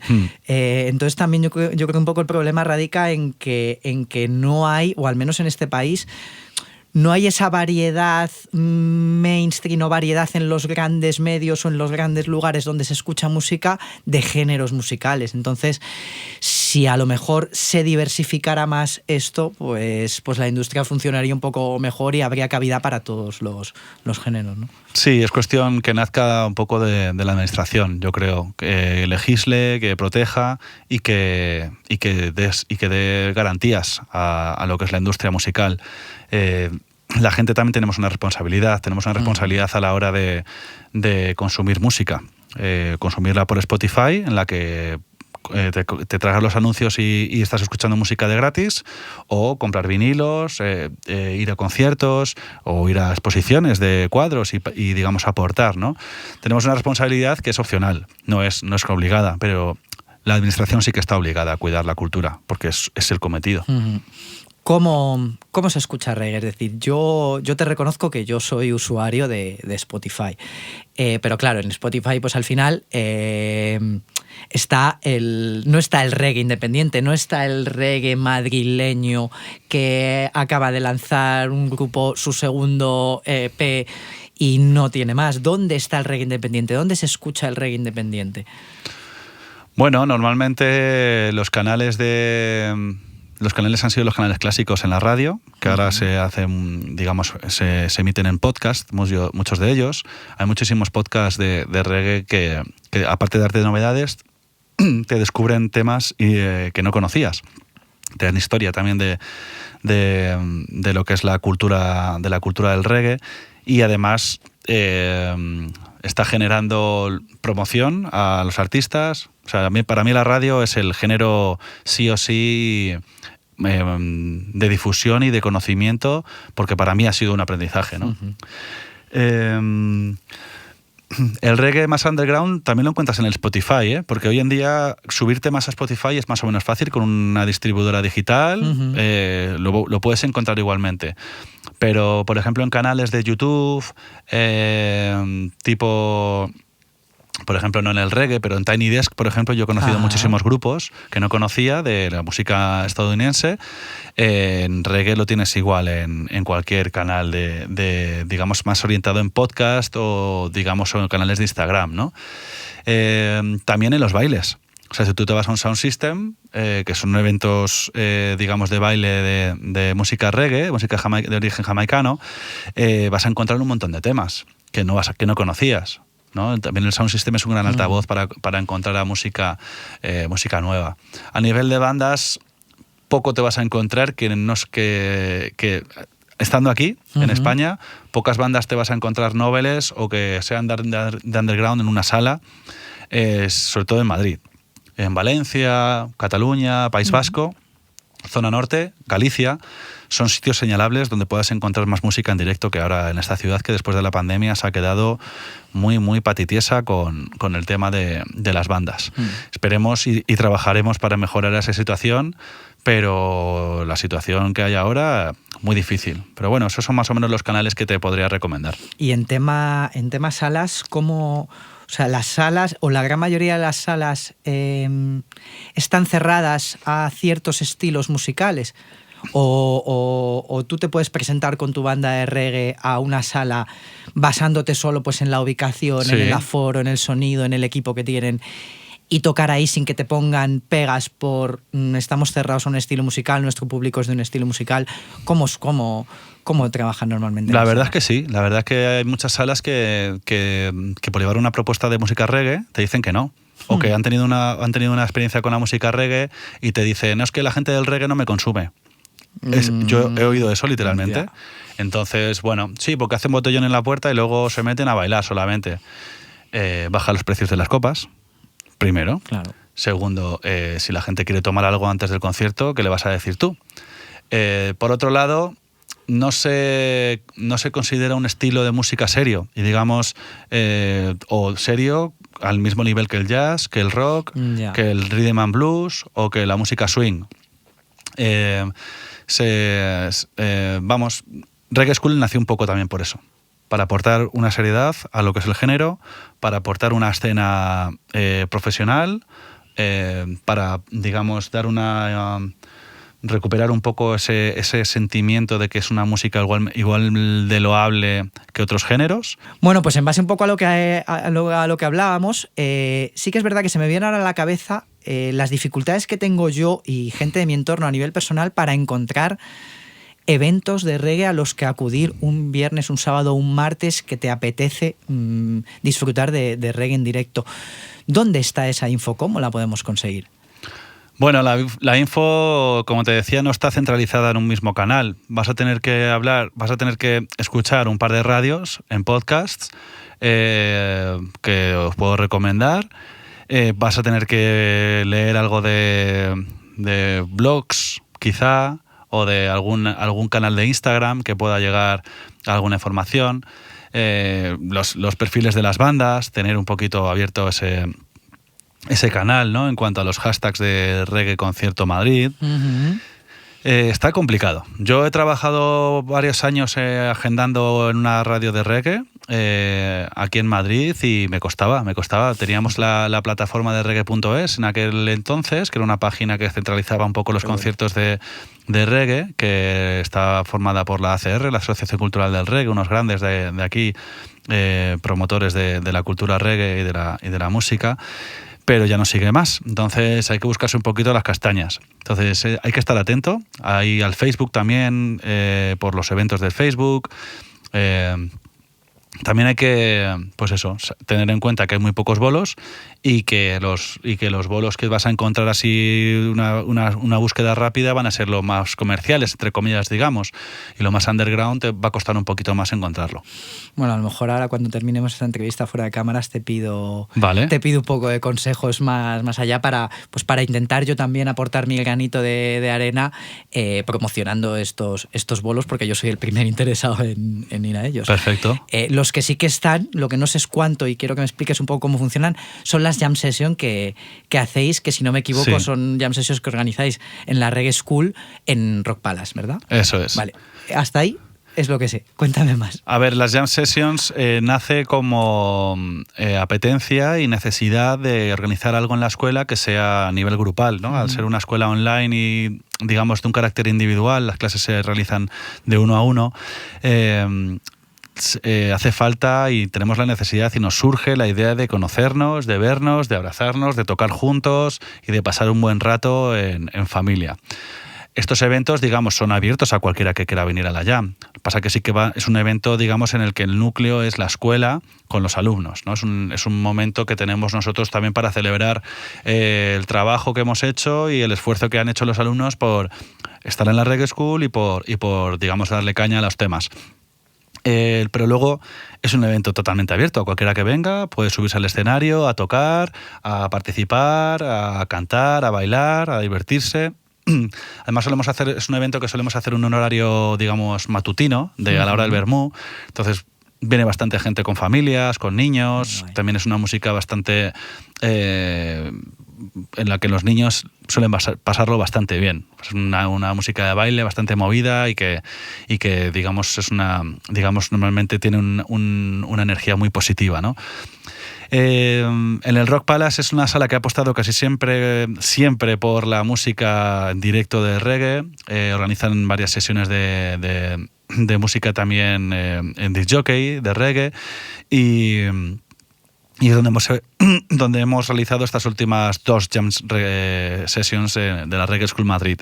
Una al final del curso pasado y otra al principio de este curso. La idea ahora es intentar exportar este proyecto de jam session de la Rock Palace a una sala más céntrica en el centro de Madrid. Entonces ahora mismo justo estamos realizando pues contactos con salas, que desde aquí invito a que nos contacten por si hay alguna sala que esté interesada en acoger una jam de reggae. Queremos conseguir pues tener una jam una vez al mes en un sitio, en una sala centro de Madrid, con gente de todo tipo, y a lo mejor abrir más. O sea, que lo que hemos solido llevar ha sido temas, digamos, bases de rhythms clásicos, bases de reggae que han sido grandes himnos de esta música, pero queremos abrirnos a otros estilos aledaños, digamos. Queremos abrirnos al blues, al hip hop, al funk, y digamos tener un poquito más abierto tanto de público como de estilo, ¿no? Entonces en el 2023 va a haber una vuelta de tuerca de estas jam sessions. Cambiaremos un poco el nombre. Bueno, a ver qué ocurre. Queremos darle una vuelta para que sea más abierta de público,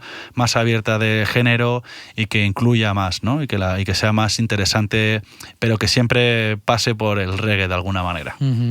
Para los alumnos tiene que ser muy emocionante esta jam session, ¿verdad? Sí, para el alumno es también el cierre del círculo del aprendizaje, al fin y al cabo, que es tocar algo que has estado trabajando a lo largo del curso, pero sobre todo yo creo que por lo que nos han trasladado es una satisfacción enorme por poder tocar con los profes, por poder tocar el tema, por poder jugar con él. Ya te decía antes que dependiendo de las secciones en directo, pues tú puedes decir que ahora no toque el drum and bass y que solamente toque el rhythm, o callar el rhythm y solamente hacer drum and bass. En estas jam sessions que hemos hecho, además hemos puesto énfasis en tener una mesa de mezclas con efectos en el escenario para poder hacer un poquito de remezcla en el stage y dar un poco de importancia a lo que es el patrón, a lo que es la figura del productor y del mezclador en el reggae, que es una figura muy importante en este género. Y la verdad que los alumnos estábamos todos flipando, o sea, nos ha encantado hacer las dos. Han venido cada vez más gente. Han venido alumnos de fuera de Madrid, que también nos ha encantado eso, que se peguen el viajaco a venir, y la verdad que han sido muy, muy, muy fructíferas. Pero lo que te digo, es un evento que tampoco está atado al Rock Palace, porque lo queremos exportar a un sitio más céntrico en la ciudad, así como a festivales o digamos sitios en los que pueda dar cabida una jam en el ámbito, digamos, más casual, ¿no? Un festival que tenga un escenario en una cafetería, por ejemplo en el Cave de Aguas, se puede hacer ahí una jam de la Reggae School, o en un festival o en un concierto que hay un evento y luego después se juntan los músicos del concierto con una jam de la Reggae School. O sea que también el evento es muy, muy exportable a cualquier formato. ¿Hay muchos festivales de reggae o que acepten el reggae como parte importante de su cartel en España, más allá del Rototom? Sí, hay muchísimos. Ha habido siempre bastantes festivales de reggae, por citar algunos muy importantes, que son pequeños y medianos y grandes. Tenemos el Reggae Boa, tenemos Festizaje, también se moja bastante con este género. Hay muchísimos, es que me voy a olvidar seguro de alguno. En Cataluña también hay una gran plana de festivales, no solamente de bandas, sino por ejemplo el IEDG, el International Dub Gathering, que era una reunión de dub más orientado hacia la música de vinilo y de producciones. Hay muchísimos festivales. Con la pandemia ha habido se ha mermado bastante la escena de festivales. Hay algunos que no han seguido, hay otros que sí. Y este verano que viene estamos a ver qué pasa, ¿no? Pero sí, aparte del Rototom y antes del Rototom había una gran plana de festivales en los que podías tener un encuentro con bandas, con sound systems, con artesanía y con proyectos artísticos y pedagógicos que han aportado muchísimo a lo que es la escena. Y el reggae también, yo veo ahora que más que nunca o cada vez más se fusiona con otros géneros. Yo creo que eso beneficia al reggae y también te aporta una riqueza musical enorme. Y eso no pasaba hace 30, 40 años, ¿no? Es decir, mi impresión es que hace 30, 40 años el reggae era reggae y el que escuchaba reggae no experimentaba, excepto con cosas que tenían que ver con el género y los subgéneros del reggae. Pero hoy en día, desde el reggaetón, que también incluye la palabra, hasta el funky, hasta el soul, hasta el pop, todos experimentan con el reggae. Es muy bonito eso. Sí, al fin y al cabo, lo que te digo, como no hay fronteras, tú puedes coger de cualquier ingrediente de otra receta y probar en tu propio plato musical. O sea, al fin y al cabo, el uso de elementos, por ejemplo, de los delays, que estoy mirando el del delay analógico de cinta, es común en muchos géneros, pero en el reggae es fundamental. Entonces, el usar un delay de cinta muchas veces te va a dar un toque de reggae en una producción, aunque no sea de reggae. O el utilizar un Hammond y hacer cubacus, hacer el babel, te va a aportar ese elemento, ¿no? Siempre es, digamos, todo es fusionable, al fin y al cabo, ¿no? Y yo lo veo mucho como si fuera hacer recetas. La composición de una canción o de una sesión, tú vas pensando los elementos que vas a echar. Si le echas un ingrediente que tiene un sabor, la gente se va a dar cuenta. Va a decir, wow, esa guitarra, ¿no? O están cantando en trío vocal, o tienen un saxo que hace un solo más jazzero. Entonces sí, es importante. Cada vez se fusiona más, pero también la música ha sido muy de fusión. O sea que también, digamos, como que los géneros musicales pasan por esa época de consolidación y a lo mejor más hermetismo y fusión. Y eso ha pasado siempre con la música renacentista, barroco, impresionismo musical, la música moderna. Siempre hay como épocas en las que se produce un hermetismo, se consolida lo que es esto es el blues, o esto es el blues de Chicago. y luego como que hay una evolución, y para esa evolución necesitas mezclar, necesitas hacer algún tipo de cambio. Más allá de la cultura reggae, que sabemos que es bastante amplia en Jamaica, en Estados Unidos, en toda la parte de América, ¿hay cultura reggae en todos los lugares del mundo? Allá donde se escuche reggae, sí, claro. Sí, hay. Lo que pasa que no son tan identificativas, ¿no? Por ejemplo, la escena del reggae en Nueva Zelanda es enorme. Amplia. Es muy amplia. Está al otro lado del mundo, pero tienen una escena, tienen unos grupazos y tienen unos festivales que da gusto verlos. En Japón hay una escena de reggae, de sound system. Los edificios en Japón están preparados para terremotos. Sí. Entonces eso te permite poder tener un sound system dentro de una habitación de un piso y que no lo oigan tus vecinos, porque están adaptados para la vibración. Entonces, en Japón hay muchísima cultura, muchísimos sellos discográficos que mandan discos a Japón, porque hay muchísima cultura de comprar discos también. Hay muchísimos puntos neurálgicos del reggae. España también es uno de ellos, pero lo es también, yo qué sé, Malta, o lo es también Islas Canarias. Hay muchísimos puntos allá donde hay una escena, y escena no solamente música en directo y público, sino es radios, es tiendas de discos, es productores, lo son también las escuelas de música que apuesten por este género, medios de comunicación que apuesten por difundirla. Es un todo, y todo el mundo sumamos a que haya una escena. Entonces es bonito pues que surja un germen donde no había antes, y que la gente lo abrace, y que la gente se interese, y que incluso gente que no conocía mucho el género se metan dentro, ¿no? Francia, por ejemplo, es un país que a mí me admiro mucho por su pasión por el reggae y la capacidad de movimiento de masas que tiene el reggae en Francia, que es un país que está aquí al lado. Hace poco que fui a ver a los Dava en Maravilla. Fue en la Riviera, y hablaba con uno de seguridad de la Riviera, que me decía que era probablemente los conciertos del año que menos entradas se habían vendido dentro de la Riviera. Habían vendido, me decía, que unas 700, 800 entradas. Cuando yo 2 días antes había visto un vídeo en YouTube de ellos en el que estaban llenando un estadio en Francia. Sí. O sea, Francia es, probablemente que dentro de Europa es donde más extendida está la cultura reggae, ¿puede ser? En Francia hay muchísima afición y escena de reggae, también porque han aprovechado casi todos los gremios, han crecido todos sus gremios, ¿no? No solamente el de la música en directo, sino el de las discográficas. Hay grandes artistas que no han estado involucrados directamente en el reggae, como Serge Gainsbourg, no sé muy bien cómo se pronuncia, el solista vocalista, que ha sido productor y cantante de muchísimos discos de reggae, con bandas maravillosas. Recomiendo muchísimo sus discos producidos en Jamaica, porque son discazos. Francia ha tenido una tradición también de inmigración más amplia que en España, como también ocurre en Portugal. Ves a gente de tercera, cuarta generación de otros países, de colonias, que fueron injustamente invadidos, pero que han aportado al país de origen o invasor una riqueza que no tenemos aquí, de alguna manera, por lo que ocurrió.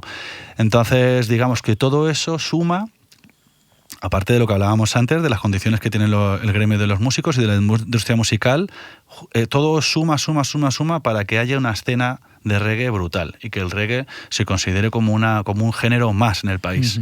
Y los franceses no tienen nada que ver con los orígenes del reggae, sino que es un país que recibe, ¿no?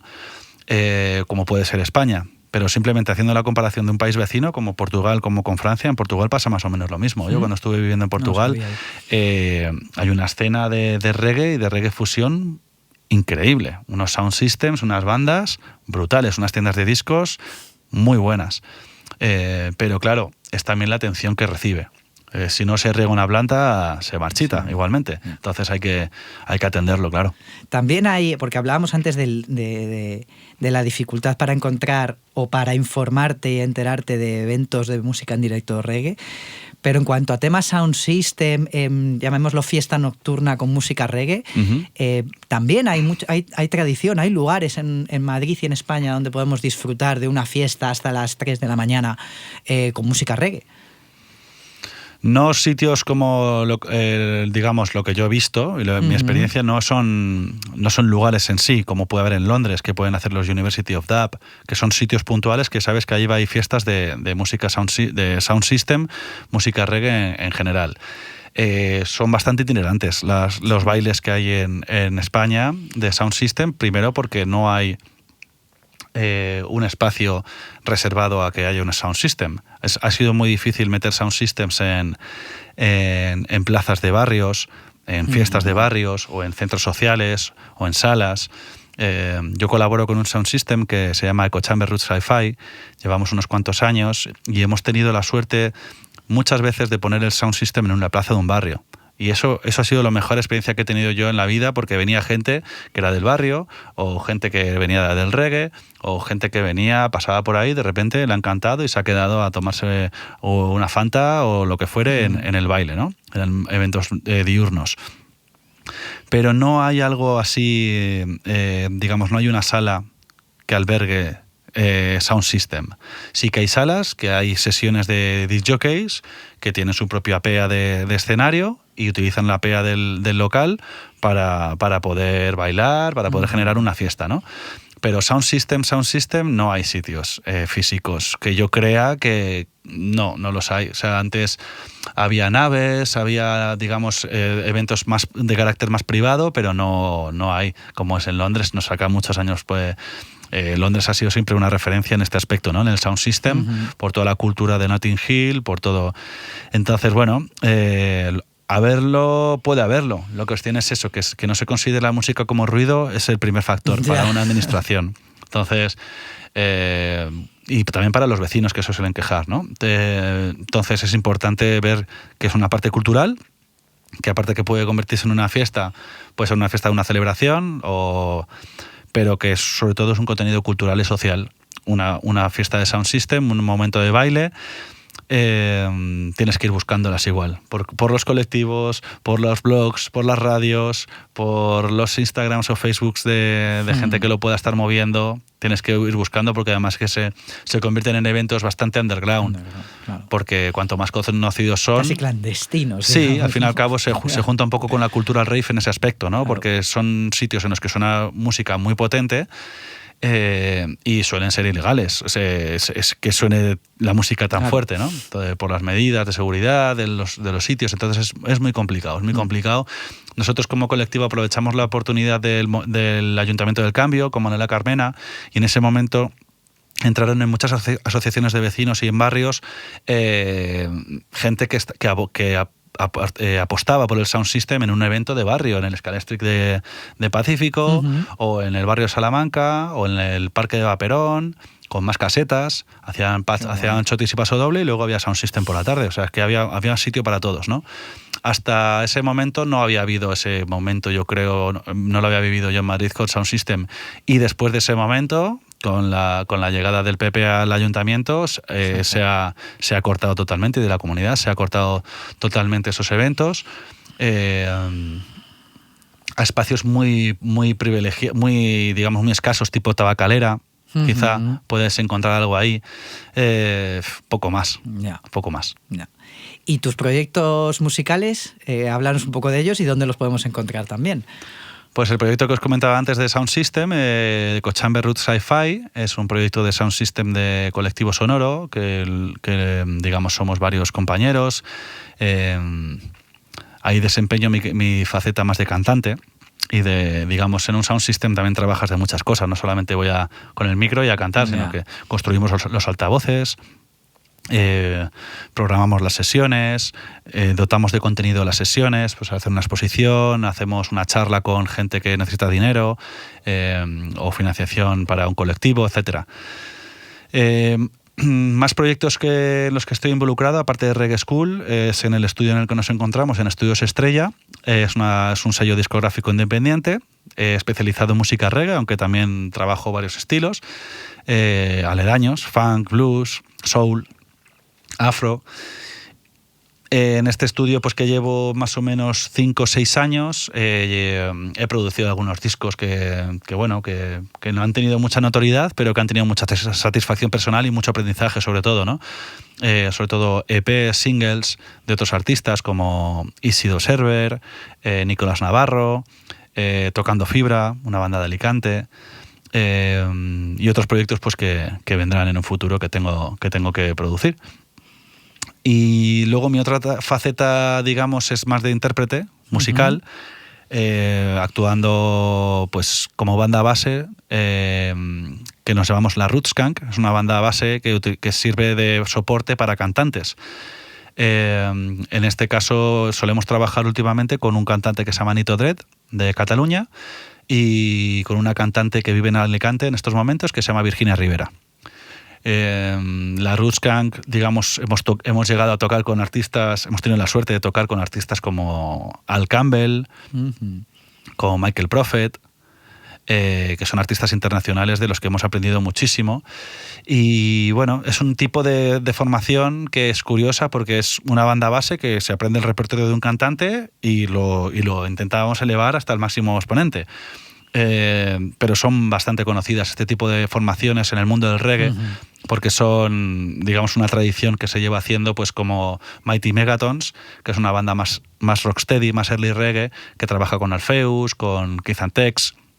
La Forward Ever Band es una banda base que trabaja con Emeterians, es unas bandas buenísimas, que son de muy buena calidad y que dan soporte a unos cantantes que también son buenísimos. Entonces es una conjunción. Si tú vas a un concierto de Emeterians con la Forward ahora, es de lo mejorcito que puedes ver, diría yo, en todo el globo. O sea, que tiene una calidad notoria también de los años que llevan. Sí. Llevan más de 20 años tocando.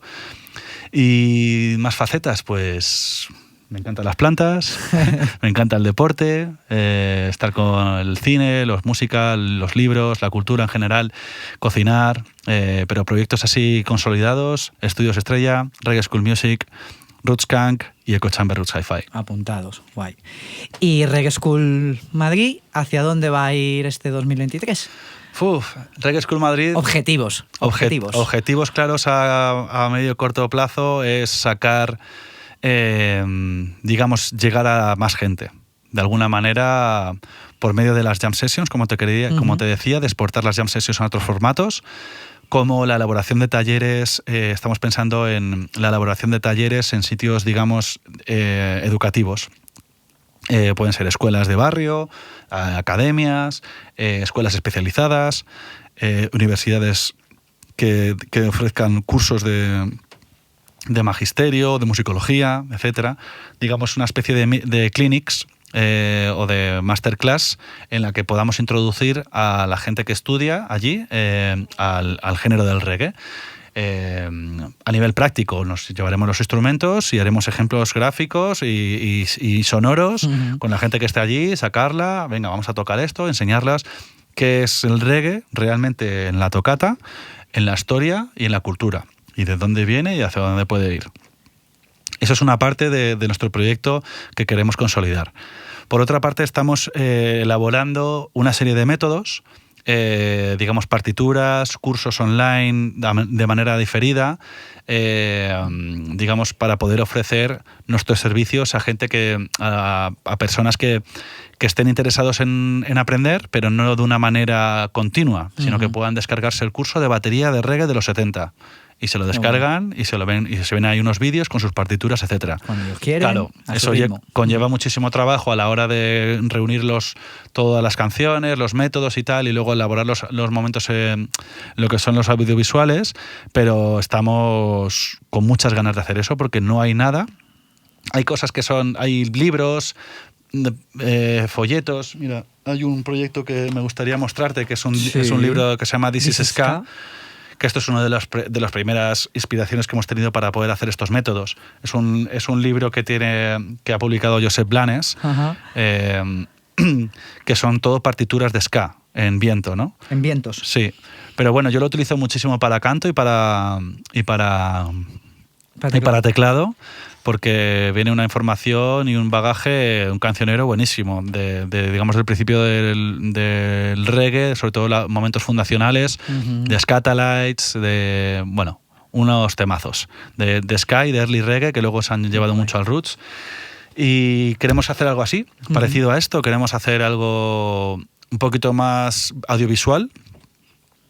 Y esa es otra línea de trabajo bastante fuerte. Estamos trabajando con un compañero que se llama David Arribas, que es el que ha mezclado un par de temas que hemos sacado en nuestras redes, y es el que está, digamos, en la parte más audiovisual. Entonces, no está trabajando como profesor, pero sí que trabaja en colaboración. Además, está en las jams muchas veces como teclista, es un gran músico de grandes proyectos de reggae, Downtown Beat, tiene muchísimo, vamos, es una persona con una riqueza interior maravillosa. Y con él estamos trabajando en esta línea, de poder hacer unos métodos de enseñanza que sean descargables en nuestra página web y que puedan servir para ampliar un poquito nuestro alcance. Y por último, digamos, queremos empezar por ejemplo, la camiseta que llevo ahora, sacar merchant, digamos, bolsos, gorras. Funciona, muchas veces funciona muy bien. Sí, al fin y al cabo es una manera también de generar un poco, no solamente con la insignia, sino generar un poco, pues, difusión de la cultura y de la escuela mediante promoción de artistas gráficos, textiles. También, que es una parte muy importante de lo que es la cultura musical, que es que haya gente que diseñe, haya gente que imprima, haya gente que diseñe en ropa. Eso también es importante. Entonces eso también lo estamos, digamos, indagando de alguna manera. Qué guay, macho. Pues ojalá se cumplan esos objetivos. Sí. Algunos más, que por lo poco que te conozco ya veo lo creativo que eres, y seguro que te van a surgir 20 cosas más por las que luchar. Esperemos que alcancemos 20 o 19 por lo menos. Sí, señor. Prometo estar aquí a finales del año que viene y hacemos un resumen, nos vemos en esta entrevista, hacemos un resumen de lo que hemos hablado, de los objetivos. Qué bien. Y ojalá los cumplamos y lo podamos celebrar juntos. Muy bien. Y como para despedida, porque se me acaba de venir a la cabeza y no me puedo quedar sin decírtelo, ¿qué opinas del pull-up? Odio el pull-up, Javi. Odio el pull-up. La pregunta caliente. Nunca bailo la segunda vez el tema con la misma intensidad que la primera. Yo veo que hay gente que en la segunda lo baila con más intensidad, sí. y el grupo objetivo te pide más intensidad. Conmigo no lo hacen. Vale. A mí me cabrean. Contigo sí. Te da la bajona. A mí me da la bajona. Estoy ya metido. Sé lo que viene ahora. Encima, conozco el tema, sé lo que viene. Voy a saltar. Y me lo cortas. Sí. Me lo cortas. ¿Cuál es el origen del pull-up, si lo sabes? ¿Y qué opinas de él? ¿A ti consiguen el objetivo de generar más efusividad contigo? A ver, yo entiendo que dé mucha bajona al pull-up, pero es una tradición, digamos, estilística que se ha dado sobre todo desde la escena Sound System, en el que luego lo han incorporado las bandas, ¿no?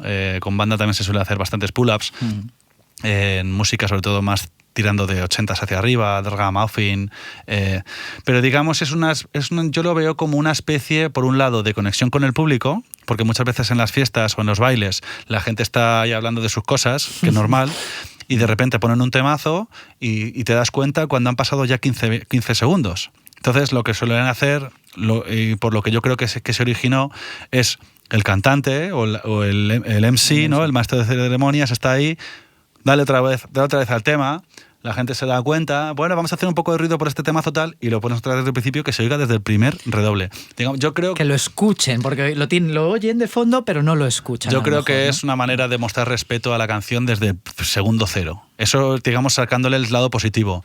Que tú cuando escuchas un tema empiezas a bailar y te lo cortan, da bajona. A mí me da bajona muchas veces, ¿eh? Ya. Pero sí que normalmente lo que hace es que se atienda mejor al tema desde el principio. Y pull up significa en inglés eso, que levantes la aguja. Pull it up. Entonces levantas la aguja, lo pones otra vez y ya te das cuenta de lo que ocurre, sobre todo con el reggae, que es los primeros 10 segundos del tema son fundamentales. Hombre. El redoble, la frase de vientos, claro. Lo que ocurre ahí es fundamental. Entonces sí que suele funcionar en las fiestas, pero también hay un porcentaje de bajonas. Sí, entiendo lo que dices, que claro, si tú estás con la música de fondo y a tus historias o hablando con tu gente o tal, sí que te ayuda a focalizar, a decir, oye, estamos aquí, préstanos atención desde el principio, no cuando llega el estribillo, que es lo que te sabes. Presta atención desde el principio. Sí. como yo muchas veces incluso a mis amigos les paro los pies, le digo, hablamos luego, que estamos en un concierto. Sí. Y yo sí me focalizo mucho. Claro, estar focalizado, metido y que te corten, como... Ahora no te voy a hacer caso, fíjate tú. Pero no, al final no me pasa, pero sí queda. Otra cosa que se me está ocurriendo también es que muchas de las producciones discográficas, antes de sacar un disco, de sacar una buena tirada de 500, 1000 copias, hay una tirada que regalan, entre comillas, a los sound systems. Y esto se hace para ver cuánto forward tiene una canción, cuánto seguimiento. Entonces, si tú le mandas un disco a un sound, lo ponen, que está en formato, digamos, de test press, no tienen ni la etiqueta puesta, lo ponen en la fiesta, los 10 primeros segundos lo ponen, o las primeras vueltas, lo quitan y la gente hace mucho ruido porque quiere escucharlo, claro. ¿No? De ¿qué haces, loco? Sí. Y lo ponen otra vez y ven ese forward, lo dicen al productor y el productor dice, ¿está teniendo forward este disco? Me hago 1000 copias. Claro. Es una manera, digamos, de chequeo de si este disco va a funcionar o no con el público y que la gente lo vaya conociendo ya antes, ¿no? Entonces también yo creo que responde un poco a esa dinámica de producción. Sí. Luego, una vez que me lo explicas, le veo la lógica. Ya te diré mi reacción si la lógica prima a ese impulso o no en el próximo Pull-Up que viva. Vale. Así que nada, Javier, te voy a tomar la palabra. Yo, personalmente, me voy a tomar mi clase de prueba. Ya te diré cuándo. Perfecto. Y ya veremos cómo lo hacemos. A lo mejor incluso si nos da el venazo la emitimos o hacemos un resumencillo o la hacemos entre tú y yo en privado y ya contaré yo cómo va, pero en todo caso la disfrutaré, te lo prometo desde aquí. Qué bien. Y daré mis impresiones las más sinceras, que espero que sean geniales. Muy bien, pues muchísimas gracias. Gracias a ti por acogerme, la verdad es que ha sido un placer. Encantado de recibiros. Y nos vemos pronto, Javi. Gracias. Chao, tío. Chao.